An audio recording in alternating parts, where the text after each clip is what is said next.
ಎಂದರೆ ಇಷ್ಟು ಭಯವೇಕೆ? ಅಂದು ಇಂದು ಎಂದಿಗೂ ಹೀಗೇಕೆ? ಗಾಂಧಿ ಎಂದರೆ ಇಷ್ಟು ಭಯವೇಕೆ? ಅಂದು ಇಂದು ಎಂದಿಗೂ ಹೀಗೇಕೆ? ಉಪವಾಸ ಕೂತರೆ ನಡುಗುವಿರೇಕೆ? ಗೋಡ್ಸೆ ಮಕ್ಕಳೇ ಯಾಕಿಷ್ಟು ಹೆದರಿಕೆ? ಗಾಂಧಿ ಎಂದರೆ ಇಷ್ಟು ಭಯವೇಕೆ? ಅಂದು ಇಂದು ಎಂದಿಗೂ ಹೀಗೇಕೆ?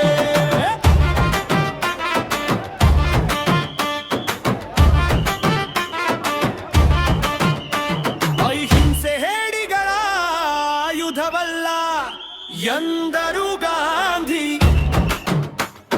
ಸೋನಮ್ಮ ಚುಕ್ಕಿಂದು ಹೇಗೂ ಎಂದಿಗೂ ಹೀಗೇಗೆ?